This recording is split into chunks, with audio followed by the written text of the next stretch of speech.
देखो चौथा सर्ग है और ये खंड पहला है। इस सर्ग में क्या बताया गया है? इस सर्ग में ये बताया गया है कि भगवान इंद्र कर्ण से ब्राह्मण का वेश धरकर उसके जो कवच कुंडल होते हैं उन्हें मांगता है। ठीक है, देखो पढ़ रहा हूं। प्रेम यज्ञ अति कठिन कुंड में कौन वीर बलि देगा, तन मन धन सर्वस्व होम पर अतुलनीय यश लेगा। हरि के सम्मुख भी ने हार जिसकी निष्ठा ने मानी, धन्य धन्य राधे बंधुता के अद्भुत अभिमानी। पर जाने क्यों नियम एक अद्भुत जग में चलता है, भोगी सुख भोगता है, तपस्वी और अधिक जलता है। हरियाली है जहां जलद भी उसी खंड के वासी, मरु की भूमि मगर रह जाती है प्यासी की प्यासी। और वीर जो किसी प्रतिज्ञा पर आकर अड़ता है, सचमुच उसके लिए उसे सब कुछ देना पड़ता है। नहीं सदा विभीषिका दौड़ती द्वार पाप का पाकर, दुख भोगता कभी पुण्य को भी मनुष्य अपनाकर। पर जब भी रेखा प्रकाश की जहां कहीं हस्ती है, वहां किसी प्रज्वलित वीर नर की आभा बसती है, जिसने छोड़ी नहीं लीक विपदाओं से घबराकर, दी जग को रोशनी टेक पर अपनी जान गंवाकर। नरता का आदर्श तपस्या के भीतर पलता है, देता वहीं प्रकाश आग में जो अभीत जलता है। आजीवन झेलते दाह का दंश वीर व्रतधारी, हो पाते तब कहीं अमृता के पद के अधिकारी। प्रण करना है सहज कठिन है लेकिन उसे निभाना सबसे बड़ी जांच है। व्रत का अंतिम मोल चुकाना, अंतिम मोल दिया अगर तो और मूल्य देना क्या। करने लगे मोह प्राणों का तो फिर प्रण लेना क्या। सस्ती कीमत पर बिकती रहती जब तक कुर्बानी, तब तक सभी बने रह सकते हैं त्यागी और बलिदानी। पर महंगी में मोल तपस्या का देना दुष्कर है, हंसकर दे यह मूल्य न मिलता वह मनुष्य घर घर है। जीवन का अभिमान दान से अजन्म चलता है, उतनी बड़ी ज्योति इसने जितना अल्प अनल्प जलता है।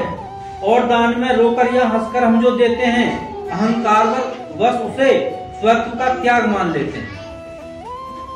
यह है ना स्वार्थ का त्याग, दान तो जीवन का झरना है, रखना उसको रोग मृत्यु के पहले ही मरना। किस पर करते कृपा वृक्ष यदि अपना फल देते हैं, गिरने से उसको संभाल क्यों रोक नहीं लेते हैं।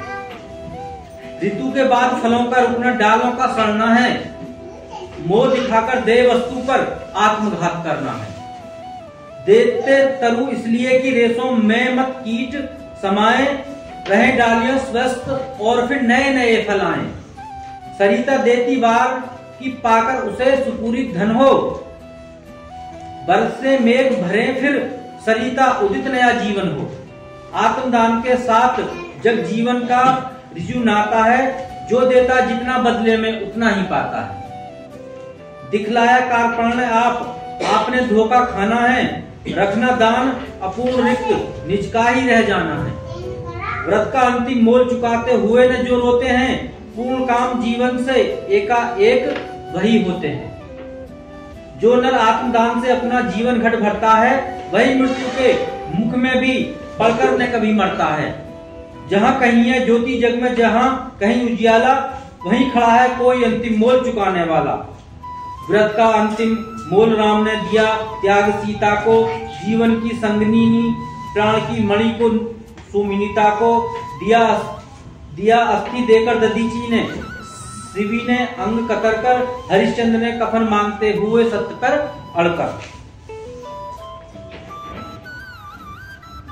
ईसा ने संसार हेतु सूली पर प्राण गंवाकर, अंतिम मूल्य दिया गांधी ने 3 गोलियां खाकर। सुन अंतिम ललकार मोल मांगते हुए जीवन की, सरमद ने हंसकर उतार दी त्वचा समूचे तन की। अपने कर्ण ने अपने सारे शरीर की त्वचा उतार दी कवच कुंडल उतारने के लिए। हंसकर लिया मरण होठों पर, जीवन का व्रत पाला, अमर हुआ सुकरात जगत में, पीकर विष का प्याला। मरकर भी मंसूर नियति की सह पार ठिठोली, उत्तर में 100 बार चीख कर बोटी बोटी बोली। दान जगत का प्रकट धर्म है, मनुष्य वह डरता है, एक रोज तो हमें स्वयं सब कुछ देना पड़ता है। बचते वही समय पर जो सर्वस्व दान करते हैं, ऋतु का ज्ञान नहीं जिनको, वे देकर भी मरते हैं। वीर करण विक्रमी दान का अति अमोघ गिरधारी।